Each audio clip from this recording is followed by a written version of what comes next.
Et ben justement, on va en parler avec les entreprises, des commerçants, des artisans, des professions libérales. Stéphane Guérard est avec nous. Sébastien Guérard est avec nous. Bonjour. Bonjour Cécile. Vous êtes président de la Fédération française des masseurs, kinésithérapeutes, rééducateurs. Vous avez déjà subi, comme tout le monde, deux confinements. Quelles sont aujourd'hui les préoccupations dans votre profession ? Nos principales préoccupations déjà, c'est de pouvoir maintenir le niveau de soins. Oui. Effectivement, nos cabinets ont été fermés durant le premier confinement, ce qui a eu un impact sur la population, je dirais, assez lourd. Oui. Et je dirais que presque un an après, aujourd'hui, on n'a pas encore réussi, je dirais, à rattraper le retard de soins accumulé durant cette période. Donc, notre principale préoccupation, c'est maintenir le niveau de soins, notamment au niveau des plus fragiles, et qui malheureusement sont souvent ceux qui ont peur de venir en soins. Donc, on essaye de relayer au maximum ce message.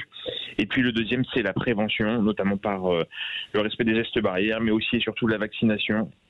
Absolument. Qui sera pour nous finalement la seule issue de secours, je dirais, dans cette crise. Donc le message que nous lançons aujourd'hui auprès d'Olivier Véran, c'est faites en sorte que les professionnels de santé soient vaccinés le plus rapidement possible, quel que soit leur âge.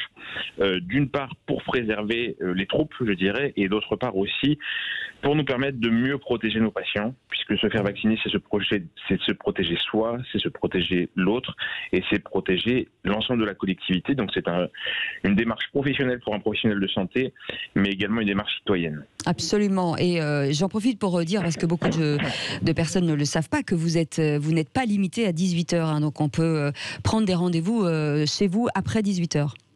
Oui, tout à fait. Les mesures de couvre-feu ne s'appliquent pas dans le cadre du soin. Et encore une fois, le respect de toutes les nouvelles mesures sanitaires dans lesquelles nous nous sommes engagés fermement nous impose de ralentir notre rythme de travail, donc de d'étirer notre journée. Et comme je vous dis, on n'a pas encore écumé le retard lié aux fermetures des cabinets du premier confinement. Donc on ne pourrait pas se permettre de travailler de 9h à 18h, on n'arriverait pas à soigner tout le monde. Il y a un changement aussi, une évolution, c'est la mise en place pour les kinés. Vous pouvez désormais, en tout cas, pratiquer des tests PCR. Et ça, c'est vrai qu'on ne le savait pas. Oui, tout à fait. Les tests PCR et antigéniques depuis quelques mois. Maintenant, les kinésithérapeutes qui se forment à ces gestes peuvent effectivement les réaliser au sein de leur cabinet. C'est aussi pour nous une façon, je dirais, de participer à l'effort collectif auprès de nos autres collègues soignants. Et puis, les kinésithérapeutes croisent chaque jour dans leur cabinet près d'1 million de patients, donc c'est loin d'être négligeable. Et encore une fois, c'est pour nous se faire le relais de cette campagne, je dirais, de dépistage massif qui est nécessaire. Et donc, chaque patient qui le souhaite peut effectivement se faire dépister chez son kinésithérapeute à condition qu'il soit formé et qu'il ait le matériel adapté. Alors vous êtes forcément très proche de vos clients puisque forcément en tant que kiné, vous êtes obligé vous avez une fonction plutôt tactile. Est-ce que ça veut dire que vous aimeriez faire partie aussi de ces vaccinés prioritaires ? Oui, tout à fait, comme n'importe quel professionnel de santé, pour toutes les raisons que j'ai évoquées tout à l'heure. Encore une fois, l'objectif principal, c'est de protéger nos patients à travers cette vaccination. Et puis, dans les centres hospitaliers notamment, on le voit puisque ça commence à poser quelques soucis. On se retrouve avec des clusters au sein de centres hospitaliers ou de santé, où aujourd'hui, il y a un manque de professionnels de santé lié à des épidémies de Covid. Et c'est quelque chose qui n'est pas ni acceptable ni raisonnable au regard de la situation actuellement.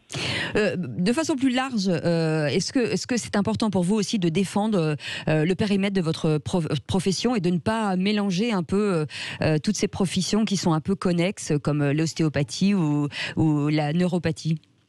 Alors c'est un véritable sujet pour nous, je dirais même que c'est l'un de nos sujets prioritaires. Notre mission principale, c'est de représenter et défendre les intérêts de la profession et des professionnels, donc faire valoir, promouvoir, mais aussi faire respecter la kinésithérapie et le kinésithérapeute collectivement et individuellement, notamment au regard de l'émergence de toutes ces nouvelles professions qu'on appelle des médecines alternatives. Alors j'aime pas trop ce terme parce que c'est malheureusement tout sauf de la médecine.